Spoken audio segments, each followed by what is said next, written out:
listening to The Edge, everything bass fishing, coming to you worldwide from Megaware KeelGuard Studios. Bada bang, bada boom. Here we go, and we got another fantastic episode of BassEdge Radio. February 1st edition, my man. Looking forward to it, Kurt. And 394, we always talk about that number.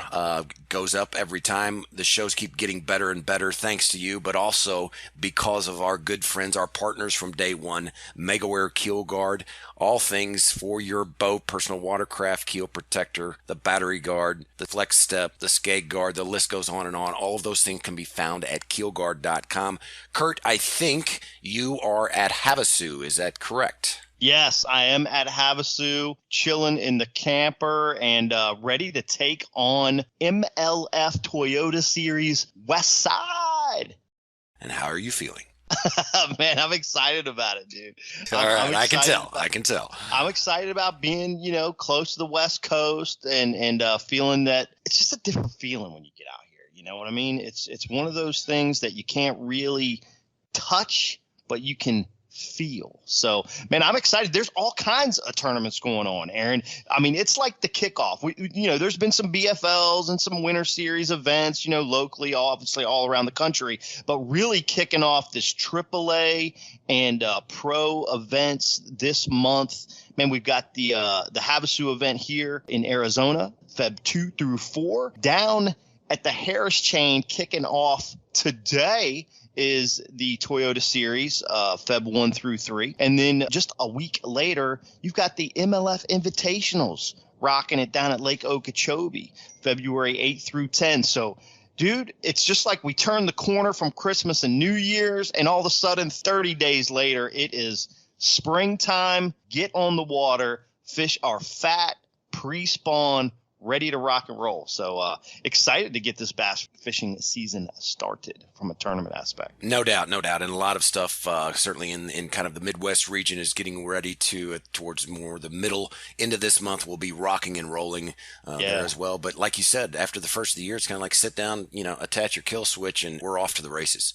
Yeah, we've talked about this before, how really bass fishing has become a little bit seasonal from the tournament perspective compared to years back, where it's that, pretty much January through September. Then we get that lull, October, November, December. And then, dude, right when the year turns every time, it's like, oh, my God, here we are. We got to go catch some bass, knock the rust off. And, man, just excited to obviously expose some more fishing techniques right here on the program. Aaron, today we're doing something different than we've ever done before. We haven't had Takahiro on before. So this is going to be the first time we have a Japanese angler on the program really diving into some of those new unexposed techniques. You hear little snippets about them, but maybe don't really understand them. We're going to try to understand more of those here in this episode. But also, have you heard the buzz about the showcase segment? I have. The showcase segment. The showcase segment. That takes me back, of the day and I'm really dating myself now. Bob Barker, The Price is Right. It's kind of like you going to the VFW and playing bingo. Absolutely. So we're taking it back, man. I love the name of this segment. It just kind of came up, last month. So y'all stay tuned. We're going to roll right into the showcase segment, always showcasing something new, something you should be aware of that's taking place in the bass fishing community. But we'll be right back with that segment right after this message. Stay tuned. More BassEdge Radio. Nitro Performance Bass Boats. Get pro-level performance with the Nitro Z18, the official boat of Major League Fishing. The Z18, with its nimble handling and versatility, sports many of the features in the larger boats in the line, like a Guardian Live Well, a heavily insulated cooler, dual 8-foot rod storage, and our smooth and fast NVT hull. Every Nitro boat is laid out to do one thing very well: catch fish. Enormous front decks, up to 45 square feet on the Z21, allow maximum mobility when battling unruly bass, and feature low-profile gunnels for ease of skipping, pitching, flipping, or landing fish. Nitro Performance Bass Boats, pure fishing machines. Aaron, we've discussed here on BassEdge many times about youth fishing. Of course, my camp down here at Lake Amistad and up in New York at Oneida. And man, it is time to bring to the masses another opportunity for youth anglers to get involved in a great program, especially right there in the home state of BassEdge. So specifically down near Table Rock and Bull Shoals Lake, former BASS elite anglers Chad Morgenthaler and Brian Snowden developed the Future Cast Academy. That's what we're going to talk about today, man. It's a great 2-day program for youth anglers and maybe even adult anglers to hone their skills with a unique on-the-water instructional opportunity. Chad's on the line here to tell us about it. Chad, great to have you back on BassEdge. Oh, thanks for having me. It's always a pleasure, to be able to sit here and talk with you guys and talk about fishing. It doesn't get any better than that. Well, certainly, Chad, appreciate you carving out time. And, like Kurt mentioned, I mean, both you and Brian Snowden are long-term, and even, Dave Mansue are long-time friends of the BassEdge, the program, but have been able to peruse your website and very exciting. Looks like kind of the Future Cast Academy is just now kicking off here in 2023, like Kurt said, on some of my favorite lakes and certainly favorite state. But what were kind of the needs that you saw and really getting into with the fishing community that led to the development, of this program here in Missouri? Well, I knew from working with the high school fishing teams from years ago and for years, that I was directly exposed to what was involved with the youth anglers. Now, I never really expected it to excel at that time to the point that it is now. And, where we have college scholarships and so many high school, there isn't hardly a high school. If they don't have a fishing team, they're trying to form one. And I get it. So the popularity has just expanded in this sport to the point where I didn't know it was going to go quite that deep or quite that far, which is a fantastic thing. But whenever I recognized that, and then obviously I was on the tail end of my career, Brian retired a year ahead of me. And then, of course, this in 2022, I decided it's time for me to turn the page. I just wanted to, whenever I look back at that, and I've been guiding for several years here as well when I did have time, when I wasn't on the road traveling with the Elite Series, I just noticed the need for skill development, the need for exposure to all of the different aspects of the sport. As far as, as you guys know, you guys fish, I mean, from the basics to the advanced. And I really wanted to share the skills that I've learned over 20 years at the highest level of the sport and the experiences that I've learned of, how to adjust, how to catch fish, the different things that I've seen, just like most anglers that have fished long-term have, while I still am able to do it. So that's whenever me and Brian and Dave and Billy got together and we said, you know what, there's a huge need here for skill development program. Let's try to come up with a great idea that incorporates some classroom time, classroom instructional stuff with some on the water application. And, one thing kind of just led to another, and we beat around the bush for a while, for about a year and a half, putting it together. And behold, Future Cast Academy is about to put its feet on the ground and start running. The doors are open. Well, this is great, Chad, man.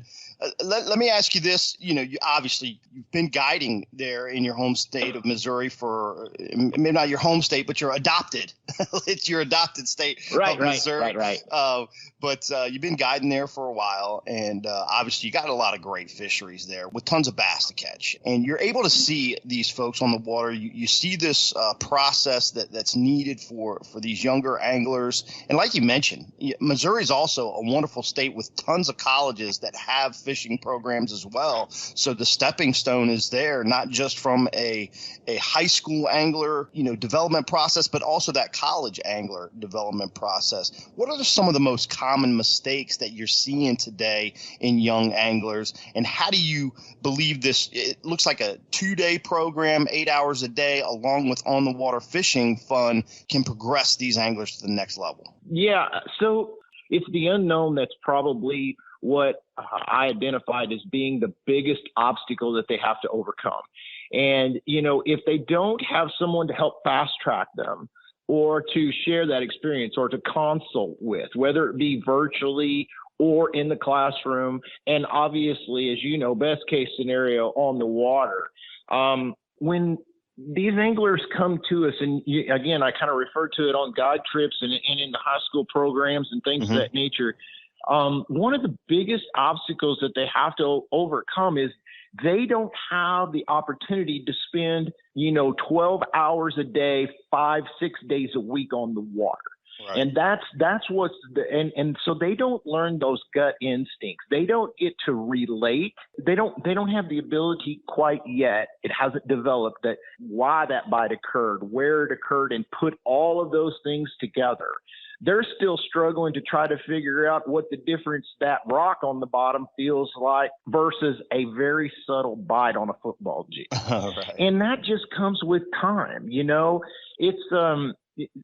It's a matter of being able to, and Kurt and Aaron, and there's so many things that you can do, just tweaks or equipment selection that will help you progress past that immediately. But if somebody doesn't expose you to that, and then take you out and show you hands-on and let you feel it and explain it in detail, it's very difficult to be able to say, oh yeah, that worked for me or that doesn't work for me. We have all developed our little areas of expertise along the way over the years. I've worked with so many people that don't necessarily know how to cast with a bait casting rod and reel. I finally had to come up with a way of what's this most simple way to teach someone how to cast a bait casting rod and reel. And I've come up with a method and a swing and a cast that helps them get started. And then they progress on through that. It's things of that nature that I feel like need to be experienced. You can educate yourself to a certain point on the internet, with social media, with YouTube, but you have to apply. And it's no different than school. At some point, somebody has to put hands on and actually teach you. You're going to have to apply it physically. And that's where Future Cast Academy separates itself from most places. We're going to teach you half of the day in the classroom, and then you're going to apply what you just learned, and you're going to do it immediately. That's good stuff, Chad. I mean, and I want to take that, I guess, a step further, because any sport, right, it has various positions, if you will. And eventually you kind of need to become a little bit specialized, perhaps, in not only just in the sport, but also with certain techniques. I know in the development of both you and Kurt know that, Maya, my teenage daughter, I mean, she went on to be a competitive tennis player, but the hours that were spent and then just honing, right, skill after skill after skill, and putting hours of practice in. So speak to us a little bit about, for somebody that perhaps already has the fundamentals, if you will, what can they expect to come to FutureCast with you and Brian and Dave and say, okay, I'm not very good at this, or I'm not very good at that. Does that suit you guys well to be able to kind of help them take to a specialization, if you will? Yeah, to a certain point. So what our format is going to include, as soon as the students come to the class, the very first morning, they'll spend the first hour or two being vetted. We're going to find out where they're at mechanically and mentally, and with experience. And we're going to place them into two groups. And then that way we aren't holding anybody back, or we aren't pushing anybody past the point of fundamentals. So that's one thing we felt was very critical in our format. So what they can expect is they can expect to learn techniques and seasonal patterns that they have not been exposed to, or that they need to get better at. They can expect to increase their knowledge on fish movement and all aspects and areas that has to do with that. If they're already very far advanced in their fundamentals and their skills, and they can handle the equipment very well, they're going to get a higher education, if you will. But at the same time, we want to give the same amount of attention to the people who need to develop the fundamentals and to bring them up to speed. That's why we have designed this. So it's the same time frame for all, but it technically will be two classes for the most part once they're vetted. And then we get a better understanding of who our students' clientele is and what their needs are based on our experiences that all of us have acquired over all of these years. I mean, it's funny. I'm probably the same as everything. When I first learned how to, Kurt, sling a big weight down in Florida, okay, right, and punch mats.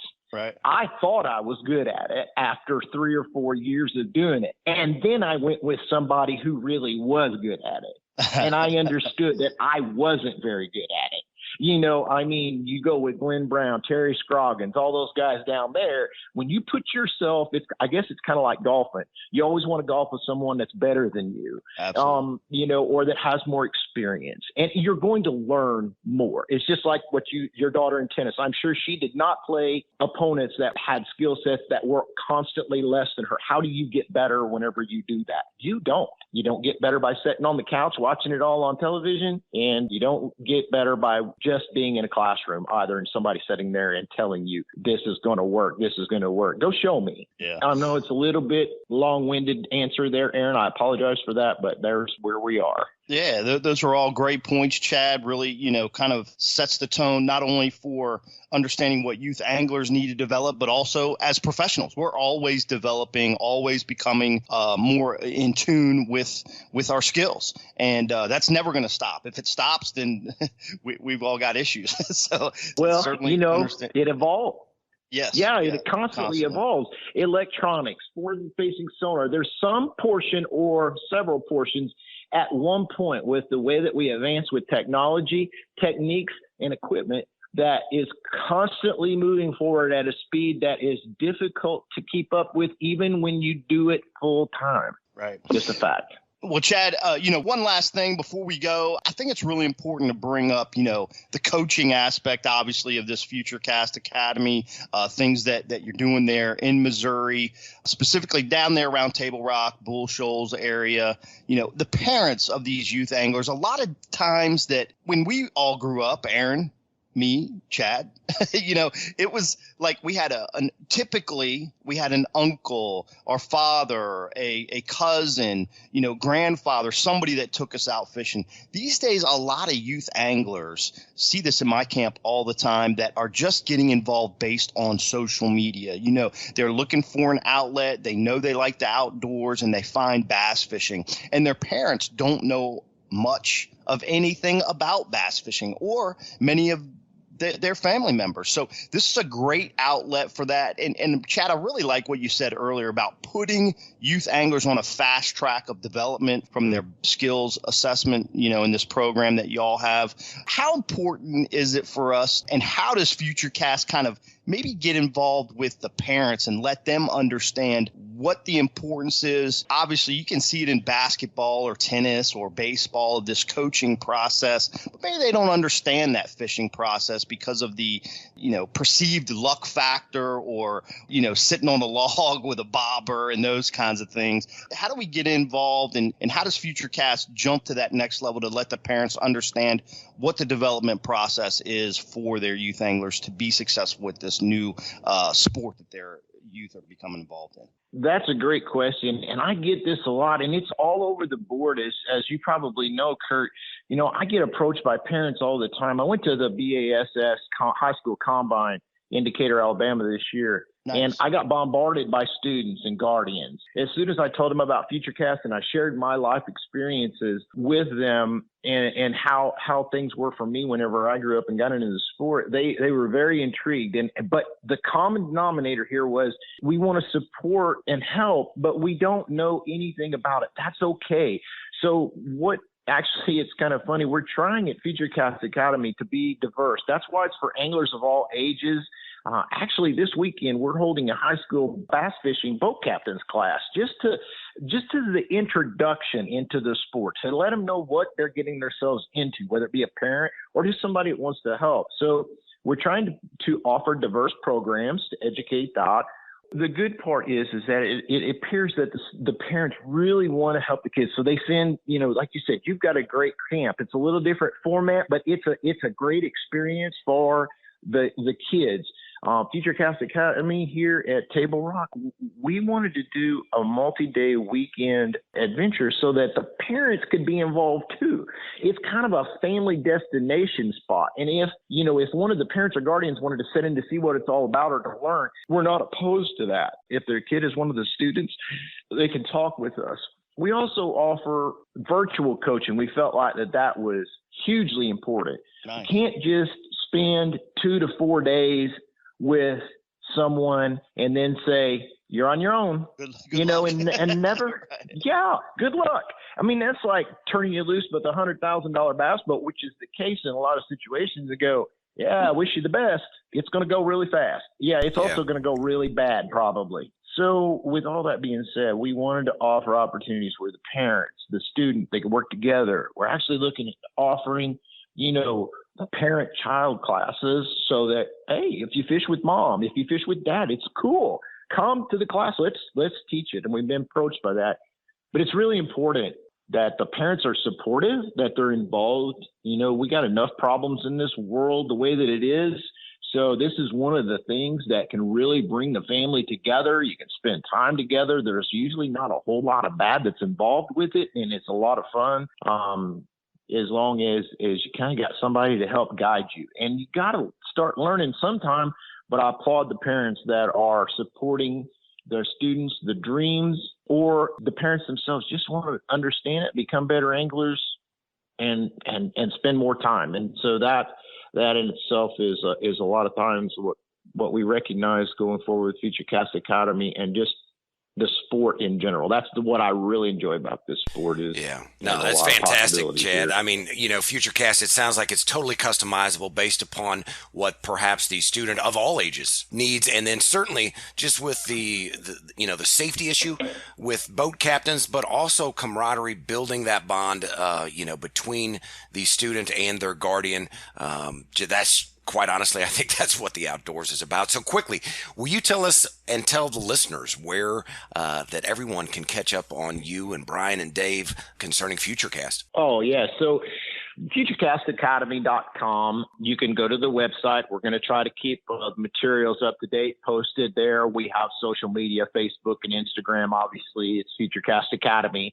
And then you could, if anybody's interested, you can submit forms through all of that, whether it be direct messaging or a submission form on the website, or you can go to any of our personal websites or social media. I mean, me, Brian, Dave, Billy, we're all on social media. Mine's either Chad Morgenthaler or CC Morgenthaler, and then you got Brian Snowden. Any of those ways that you wanted to keep track of us, keep track of the dates and the classes. We have all of if you're interested in a Future Cast Academy class, we do have them all set for 2023 now. We'll start in March, and the website's undergoing some updates. It's still live right now, but it's going to change probably this week. We've reformatted it, and starting the enrollment process. But I'd love to see anyone who's interested get a hold of us. If you got any questions, we'll be happy to answer them. And again, Kurt, between your class that you put on the Pro Bass Camp down there in Del Rio and in New York, and there's a tremendous amount of hands-on opportunity for anglers. I would suggest you look at all options. It's not just one. I kind of hit on it earlier. I don't feel like there's any way that you can bypass spending time on the water. That is one of the most massive teaching tools in this sport that you could possibly put your hands on, in my opinion. Man, it's been a great discussion. Thank you so much for sharing Future Cast Academy. Y'all stay tuned. We're going to take a quick break, and we're going to be back with the Feature Angler Spotlight. I'm MLS BPT Pro Jeremy Lawyer. This is MLS BPT Pro Spencer Sheffield. This is BASS Elite Series Angler Alex Wetherell. This is MLF Pro Circuit Angler Pete Pons. I am BASS Elite Angler Keith Combs. Stay right here for more BassEdge. You know the importance of protecting your investments, so why use anything else other than the original and toughest DIY keel protector for your boat, Megaware KeelGuard. Grinding sand, abrasive rocks, and concrete ramps are no match for our exclusive contoured edge and patented technology. Megaware KeelGuard keel protectors are made tough and made to stick. Their do-it-yourself installation takes less than an hour, providing the longest-lasting, most dependable keel protection for your boat, guaranteed for life. Developed specifically by boat builders offering the best keel protection in the industry. Also from Megaware KeelGuard, Skeg Guard, Flex Step Pro, and Pontoon Guard. So give your boat the performance edge. Put on the protection the pros pick. Megaware KeelGuard.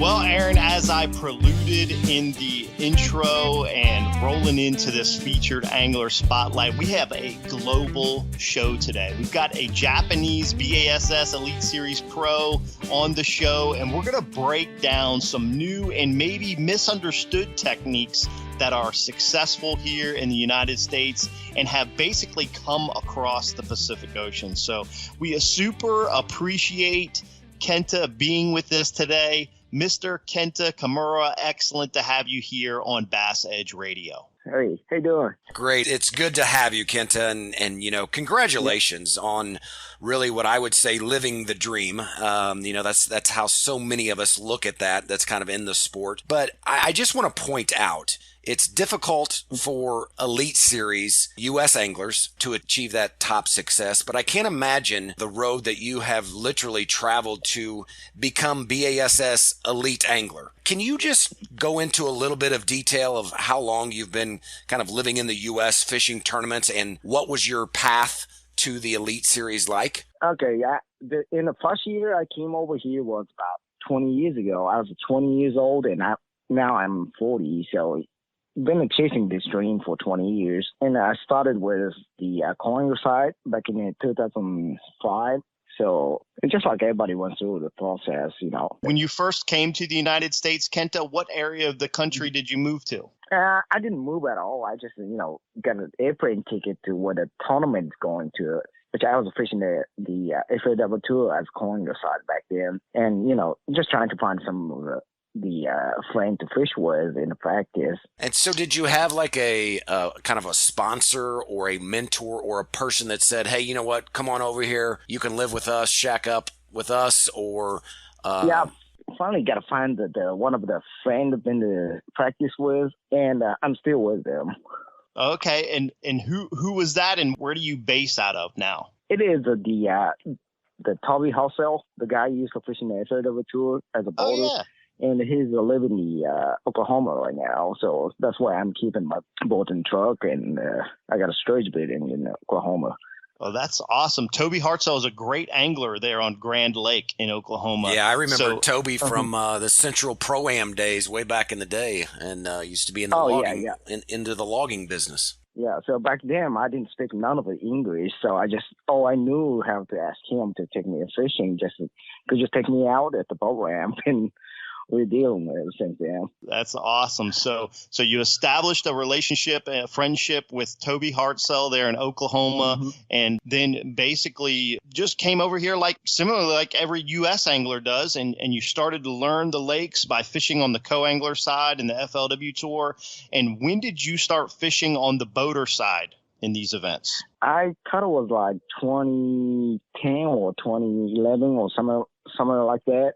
And it took me like 6-7 years to make it a qualification for the Elite Series. So, all the fishing ways are completely different. Kind of like the guy from California, all the bait is different and all the fishing ways is different. So I had to learn what the shad spawn is or what the power fishing really is. So the fishing, I had to change a lot. That's interesting. So generally speaking, you began as a finesse angler, which is kind of typical for most Japanese angler fishing a lot of finesse techniques. Is that correct?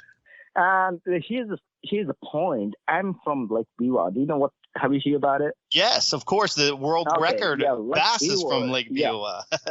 Yeah. So the people think we all finesse fishermen, but what's the biggest difference in doing tackle Ito and we're from different part of the country. So he's grown up in a little canal in Elizabeth, and I grew up in Lake Biwa. We are fishing completely different than the home. Very interesting. So I'm more like a hydrolito fisherman, a big swim bait, and kind of like that because I grew up in Lake Biwa. Awesome. So it's very similar to different geographic areas in Japan, basically develop different types of anglers, similarly here in the United States. Whereas if you have somebody that lives in the Great Lakes like Lake Erie or Lake Ontario, they target smallmouth and become more finesse oriented. Whereas if you're at Grand Lake or maybe Lake Guntersville, you grow up as more of a power fisherman. Yes, that's correct. Because, when we used to have more hydrolito than anyone in the world in the Lake Biwa. So we didn't really didn't have the opportunity to learn about the finesse at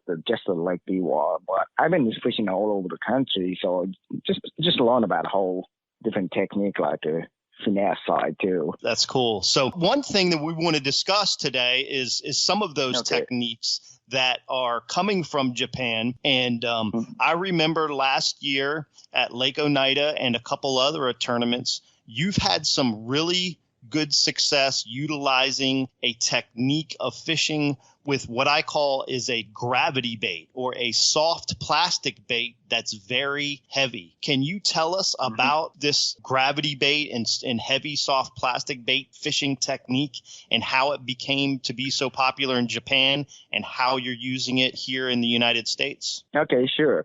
I mean, I think the number one popular bait over in Japan right now is a cover scat made by depth. And that kind of bait is used to be just for shallow fishing, like people flipping to the reeds or the shallow cover. But one of my friends guiding at the Lake Biwa figured out he can catch them on this technique in even a 40-foot water. Like, you know, we have a lot of rocky area and brush pile and rock piles in the Lake Biwa. And you know, when we were guiding, I mean, we used to throw a jig or a drop shot, but we hung it up every cast with that kind of technique. You know, you got the weight on them, but with a cover scat, you can get through it and you can get more bite than anything else. So, I mean, nobody ever thought about doing the fishing that slow, because it takes about 30, 40 minutes in each cast. So you talk about 40-foot water. But the guy figured that out. I mean, he caught pretty much every single fish we had in the Lake Biwa. And his other thing is, you got two customers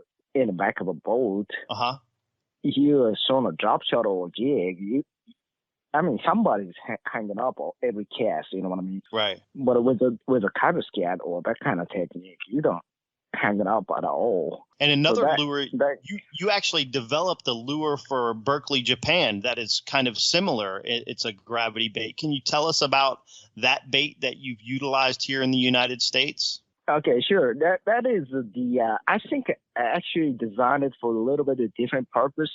The bug bait is also the big popular over in Japan, but the majority of the bug bait is about the 1.5 inches or 2 inches. I'm a little tiny. Okay. And like I said, I'm not that finesse fisherman, so I figured I might have to design my own with a little bigger weight and heavier and a bigger profile. And so simply that's what I did. And I mean, you can use that with kind of like a cover scat, but with my opinion, the smallmouth likes more like the legs. Okay, so like the bug bait. I understand. Yeah. That's why I added a little bit of parts for it. So what is the ingredients of these baits? Like, what is the material that they're made of to make them so heavy that you're able to fish them without weight? I mean, people think we got tons of salt to make it heavier, but it actually not. You know, it only has like a 5% to the 50% salt. It's not much compared to the Yamamoto material. Mm-hmm. So, I mean, it's heavy because of the material-wise, they has more meat. That's it. But you don't want to let it go down too fast, because if you do it, you're going to hang it up just like you do with a drop shot. You actually don't want to make it too heavy and not too light. Just it has to be a perfect weight-wise. And what is that perfect rate of fall? Like, how many feet per second will these baits fall through the water column? It's really hard to explain how fast it is, but I'm sure it's slower than Yamamoto Senko. That's for sure. But what the whole key for me is, you got to use 20-pound test or at least 16-pound test fluoro. I mean, people don't realize about it. You do that with like 12-pound test or 14-pound test, it doesn't work like what we do, because the line is extra weight for it. I see. So do you throw these lures with a bait caster or spinning rod with that heavy line? Absolutely bait caster with a straight fluoro. Okay, that makes sense. And you mentioned... So like people don't realize how heavy the flow carbon line is, especially like 20-pound test. It's almost like a fly fishing with a heavy lead line. Okay. You know what I'm talking about. You got to have the weight on the line. So you do that with the bladed line, it doesn't work at all either. You got to have the heavier the fluorocarbon. So I would say, 25-pound test is still good with it. Oh, you wow. have enough capacity on your line. So that like most of people go with like 12-pound test or less for the smallmouth fishing. But back in the Oneida, I was using 16-pound test and 20. Wow. Because I wanted an extra weight on it. Okay. So when you throw the lure, I call them gravity baits. And the reason I call them gravity baits is because gravity is basically what makes them fall to the bottom of the lake, right? But because you're using no weight, just using, it sounds like the weight from the fluorocarbon line helps the bait sink slowly also.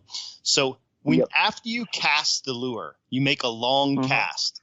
How do you work the bait to be effective? Like, what's the technique with your rod, and how do you stay in contact with the bait as you're trying to catch the fish? Okay, I'll be honest with you. That is the bonus fishing of the bass fishing. I promise you, it takes like 20 minutes in the fast fall. Wow. Or, sometimes, just depends how deep you are. But like in Oneida, I was fishing, targeting around between 17 to 25 foot. So it took me probably at least 10 minutes to hit the bottom. But what I figured, I can just drift it around and, let it drag it with the wind. So in the first cast, I was making the longest cast I can and hit the Ultra X for just to let it hit the bottom. Okay. And as soon as I start feeling the bottom, I released my Ultra X and let it draft it. So usually it took me about probably 20 to 30 minutes each cast, but I was catching fish almost every cast or either every 2 casts. Wow. So that's how. And so I can promise you, I had more or less casts than anybody in a competition, including the co-angler. Right. So you can catch them fish in every 20 minutes. That's quicker more than what you need, Yes, very, very consistent. Do you find that this technique also works well with largemouth bass? I do, actually. Honestly, I didn't want to say too much about it, but I had a pretty good tournament in the last year at the Grand Lake in the fall, and I caught a majority of the fish on the wobblehead with the swimming, but I actually caught one of my biggest fish on that thing, flipping boat dock. Nice. So when you're flipping the boat docks, it's kind of the same technique. It takes a long time for it to fall to the bottom. I had to expect a pop hole or either Ultra X to let it feel bottom, even 5 foot water. That's very cool. You've been in Grand Lake, like especially like around the takeoff area, you see the like 20 boat ahead of you. Yes. So you got to do something different than other. Yes. And especially that fish is beat them up, and sometimes it's the release fish. Right. So you got to do something different to catch them all. So that's how I catch my biggest fish out in the tournament. So my last question before we go to break is we're going to take a commercial break here in a minute, but my last question is, how do you detect the strike? You're using heavy fluorocarbon line, so it's sometimes a little bit more difficult to detect the strike rather than, smaller pound test. And you're using a weightless bait. So do you actually feel the bite, or is it generally you just feel the pressure of the fish swimming with the lure? As soon as you feel something, all I do is just pull the line a little bit and make sure it hits fish or rock. That's it. It's a pretty simple and easy. And once they eat it, that thing, they don't let it go. They will eat it. So you can just take your time and get all the slag out and hook it hard as you can. Very cool. Man, this has been a very enlightening topic, and thank you so much. Please stay with us. We're going to pause for a quick break. We're going to power pole down, but we are talking about a new era of fishing techniques right here on BassEdge Radio with BASS Elite Series angler Kenta Kimura. Hang tight. We'll be back in just a moment. Patented in 2000, perfected over years of testing and real-world punishment, the Power Pole is the ultimate shallow water boat positioning tool. Swift, Power Pole deploys in seconds from anywhere in your boat. Virtually silent, Power Pole won't spook wary fish. Secure in strong currents or gusting winds in up to 8 feet of water. Engineered to take it with a lifetime unconditional replacement guarantee on the spike. Power Pole, swift, silent, secure. Visit PowerPole.com to find a dealer near you. BassEdge, presented in part by Bass Pro Shops, returning with BASS Elite Series angler Kenta Kimura in this episode's featured angler spotlight. Remember, Bass Pro Shops, we all live downstream. Kenta, we are beginning to hear a lot about the free rig. A free rig, a new technique that is starting to take hold here in the United States. Again, another technique that has become popular in Japan. And why do you feel like the free rig is an effective presentation? Okay, the first thing I got to say about the free rig, that is originally the technique is coming from Korea. Okay, one of my buddies went to Korea for bass fishing. Okay. And he found a lot of the shore fishermen had that style rig. And he was kind of curious how they do it and why they do it. And he brought it back to Japan and tried it. That's how he started with it. Okay. And with my opinion, I mean, I do a little bit of free rig, but I'm not the big fan of that. But, compared to Carolina rig, I still can do it. So it's almost like a kind of halfway between the Texas rig, just a bullet wood Texas rig, and the Carolina rig is my opinion. So the time I use the free rig is like when the fish is kind of suspending halfway and you don't know how to get them by and stuff like that. So I use that a lot in the post-spawn situation. Post-spawn, okay. Do you feel like the free rig is better in current or away from current? I feel like because it's kind of similar to a Carolina rig, but as you mentioned, it's between Carolina rig and Texas rig that maybe some current helps the lure free away from the weight so it looks more natural? Or do you find you can do this also in a lake environment as well, or a non-current environment? We do that both, actually.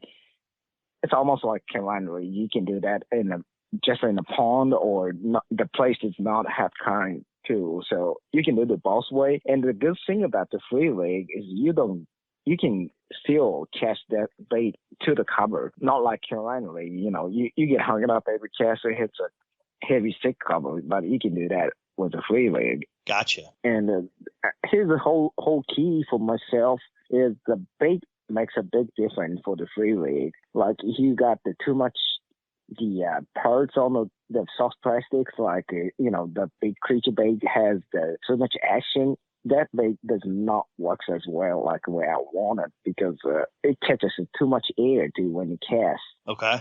So you actually want a little bit less action than what they do with Carolina rig is what I figure. So one of the favorite bait for it is the Death Bullfrat. You know what the bullfrat looks like? The bullfrog. Oh, from depths. No, bullfrat. It's like just almost looks like a turtle looking, like a flat on the one side and it kind of bend a little bit on the other side. It's like a halfway light bait. And what company makes that lure? It's a Depths. Depths. Okay, gotcha. Yeah, I caught a lot in the Lake Folk last year in the tournament with a free rig. I kind of know it's a Carolina rig type situation, but like I said, I hate the Carolina rig like a lot of guys. Right. So I just rigged it up with a free rig. Yeah, they're still biting on that way. Yeah. Interesting. Very interesting. Yeah. Could you take another kind of technique for me, a Japanese technique specifically, that's really, I think, making some headway in the States? And many call it, I think it's called mid-strolling. What situation would you utilize this in? Okay. You remember about Daisuke? Yes. He made a cut to the Chikamaru on that technique. I'm not sure how heavyweight he was using, but I'm sure he had a pretty lightweight, like 116 or maybe 332nd or something like that. And a lot of guys use like really lightweight. Like back in home in Elizabeth, people even use like 132nd, or some guy was out of weight with just a jig hook by itself. Interesting. So, I'm starting to see some hook companies make hooks just for this particular technique. Yeah, that's the way that a lot of guys use it. I mean, they still add like 164 nail weights for make it a swimming straight, but a lot of times they're using really lightweight. I mean, the miserable like some part of the like in Japan, them fish is completely suspending like they're suspending like 10 foot of the 60-foot water or something like that. So, but they don't hit it. They hit the jackbait. That's kind of time they try to make it as slow as possible, but still keep them moving. So this works really well, I would assume, when you're using your forward-facing sonar. Is that correct? Oh yeah, absolutely. Like I was surprised how many elite guy was doing the same way at the Hot Whale last year. Mm-hmm. Like even Jason Christie was doing the same way. So yeah, it's gonna be the pretty big technique over here. But what I figured, like I'm not the slow finesse fisherman like other Japanese guys. So what I figured, the way I do is majority of the time I'm using like 1/4 to 3/8, just try to react it. I mean, like especially in the later time of the year, they don't want it to hit it. It hits it too slow. So I think weight-wise, it makes a big difference sometimes. If you're not good at like 1/16 ounce weight, you can still go with 1/4 ounce. Very good information. This has been very exciting to talk to you. Kenta, what is your favorite way to fish? We're talking about a lot of these finesse and techniques that have been brought over to the United States from Japan. What is your favorite thing that you've brought from Japan that you grew up fishing that you are successful with here in the United States? To me, it is a topple and the big swim bait. I see. You know, like there is a tackles on the race series and the couple other real good. I mean, one of the best finesse fishermen in Japan is fishing the same deal. So I still have to compete with that guy. Right. And I kind of tried to figure out my own deal. It is going to be the more like a big swim bait or either the top order. Very good. Very good. We have somebody that sent in a question to the show, and we'd like you to get you to answer it. This gentleman's name's Greg Adams, and he's from East Texas, like over around Lake Fork and Sam Rayburn and Toledo Bend area. And Greg says that he generally fishes power fishing techniques on the grass lakes, but sometimes he's not getting very many bites. So he is trying to learn more to use some finesse presentations. What finesse presentations do you find work best in grass, like heavy vegetation scenarios? Well, honestly, I'm with the same type of person as that whoever asked this question. Right. And, I'm keep doing it the power fishing. If I don't get them, I'm just changing the whole move spots, pattern. Right? Move a spot and the whole pattern. That's why it is in the grass, because I tried it several different ways in Lake Beaver when it's get tougher and, can't really get a bite. A lot of time you don't have to change it bait-wise on that part. Like, if it's a tougher, I usually go to the heavier weight to punch through it, trying to react it. But with the finesse side, I never had a good success with it. So you might have to move it out, try to stay away from the grass and to hit the brush pile or whatever in the offshore, and to try some finesse or either big swim bait or something like that. And the way I caught them in the Sam Raven last fall in the Bassmaster Open, I had the Masayuki won a couple of years ago at the Sam Raven with a big Sakamata shad. Yes. And I did the same thing and I caught them all on it. I mean, it's still kind of like a cover scat type deal. You have to take it at 20 minutes each cast. Mm-hmm. But the bigger profile. Yeah. What I want to say that finesse is not necessarily the smaller bait. You can go with a bigger profile, but still go down slower. Great. Very interesting. That's that's why I had a 25-pound test on my rod and was no way to Sakamata shad. That's how I caught my biggest one in the tournament, like 8.5 to 9 pounder on it. Man, that's great. I like how you break down and explain, Kenta, that it's not necessarily, I think a lot of times as anglers, we we get this judgment, I guess, or idea in our mind that finesse means, tiny or small. But really it could very well easily translate, and you've got the proof, a 9-pounder to show it, that a lot of times it has to do with rate of fall or maybe the speed of the presentation, right?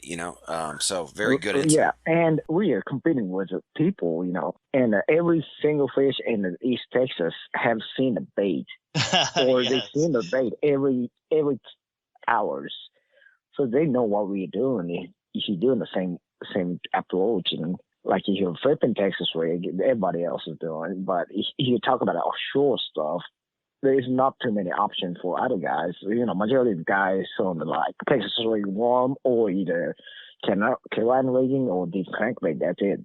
There is so many options in doing, and that's kind of what I think. That's kind of way you got to be about it. But like I said, it's a finesse technique. But my fishing pole and my line and my bait is not that finesse. Just approaching wise is what the finesse about. Excellent stuff. I appreciate you taking on the Nitro Performance Bass Boats listener question today. And Greg, we need one more thing from you, and that is to simply click on the Claim Your Prize tab and let us know that you heard Kenta answer your question right here on episode 393. Again, as always, BassEdge listeners, keep firing in those questions to our website. Simply click the Ask the Pros tab. If your question is chosen, we're going to send you a gift right here from BassEdge Radio. You can also look through our social media, and we're going to have some posts out there that you can simply comment on to, let us know what your questions are, and we'll try to get them all right here on BassEdge Radio. Well, Kenta, certainly appreciate you carving time out of your fishing schedule to be on BassEdge with us. Anything that you would like to share with BassEdge before we close down the episode? Well, I think I'm speaking pretty much too much about it. You're letting out all your secrets. Yeah, pretty much. But yeah, you're welcome to ask me anytime. Well, Kenta, it's been awesome to have you on today's show. We would love to have you back in a future episode. We'll continue watching how well you do on the Elite Series and in the Bassmaster Opens, and have a great 2023 tournament season. Thank you. Yeah, I need one more good year like that. Yes, sir. Yes, sir. We'll be pulling for you and rooting you along. So we are fans of Kenta Kimura for sure here at BassEdge. Everyone, don't move a muscle. Aaron and I are going to be right back with some final thoughts of today's interviews. BassEdge Radio. You know the importance of protecting your investments, so why use anything else other than the original and toughest DIY keel protector for your boat, Megaware KeelGuard. Grinding sand, abrasive rocks, and concrete ramps are no match for our exclusive contoured edge and patented technology. Megaware KeelGuard keel protectors are made tough and made to stick. Their do-it-yourself installation takes less than an hour, providing the longest-lasting, most dependable keel protection for your boat, guaranteed for life. Developed specifically by boat builders offering the best keel protection in the industry. Also from Megaware KeelGuard, Skeg Guard, Flex Step Pro, and Pontoon Guard. So give your boat the performance edge. Put on the protection the pros pick. Megaware KeelGuard. The PowerPole Charge Marine Power Management Station is the most advanced system of its kind available on the market. It does the work of 3 devices, a traditional battery charger, a charge on the run, and an emergency start system, all in one compact unit. The Charge lets you run your boat's accessories the way you want to run them by allowing you to monitor and control your power usage through the PowerPole app. It automatically devotes power to the batteries that need it the most for maximum efficiency. The new Charge from PowerPole. Power where you need it, power how you need it, power when you need it. Kurt, quite possibly the most interesting information, cutting edge information, I think, in 392 episodes, I believe. Yeah. Dude, that was like one of those Dos Equis commercials, like the most interesting man in the world. That's right.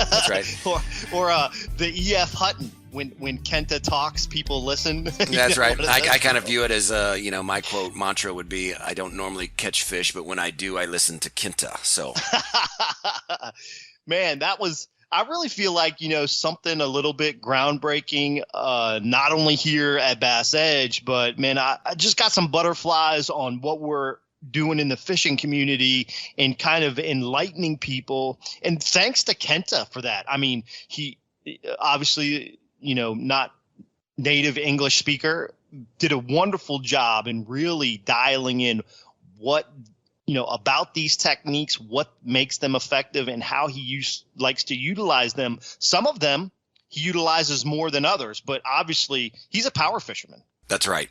Talking about throwing the bigger line, the bait casting, and you could tell he would get very emphatic about certain things, and also it's not lost on you and I, but I certainly want BassEdge Nation to also know it's a very intimidating process, right? I think he said this was only the second audio interview that he's ever done, and right. I just think he did a fantastic job with his English and with pausing and really articulating and helping us better understand why he is so successful. It was great, man. I hope the listeners really appreciate what Kenta brought to the show. I know that I do. I learned a ton. I learned as much in this episode of BassEdge as I have in many episodes in the past. So it's always fun to talk to new anglers, but just great stuff. Also, don't want to forget our showcase segment with the Future Cast Academy up there in your neck of the woods, Aaron. Yeah, I mean, certainly it's an understatement. Chad Morgenthaler,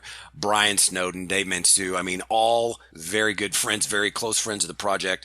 It's a compliment. I kind of see it like salt and pepper, Kurt, with your kids' camp. Sure. But again, it's just another opportunity for people to get out, to increase their knowledge and have some fun and get it kind of engrossed in the outdoors, if you will. But, what a great show. We've got more shows coming up. Episode 394 on February 15th. I can't wait to see what's in store there. And it's going to be a fun year, Kurt. I know that there's a lot of new stuff that will be coming out, not only with BassEdge, but certainly just across the industry. And before I shut down, any closing thoughts that you have? Man, just excited to get this tournament season kicked off. Lake Havasu is going to be a blast. All the other events starting this first half of February are going to be fun to watch. So let's go, man. Bass fishing's fired up, and so are we here at BassEdge Radio. Absolutely. Stay on all things BassEdge through our social media. You're going to notice some huge changes there, so that's kind of fun to see. And certainly go to BassEdge.com. And be sure, visit our partners. Let them know that you appreciate their support, because we certainly know that you have many choices when spending your time. And thank you for spending it right here with Kurt and I on BassEdge Radio. For Kurt Dove, I am Aaron Martin. So long, everybody. Is presented by Megaware KeelGuard. For more information on BassEdge or to shop at the BassEdge online store, visit BassEdge.com. And be sure to join Kurt Dove and Aaron Martin right here on another episode of The Edge, brought to you in part by Nitro Boats, Midway USA, Mercury Marine, Power Pole, and Transport.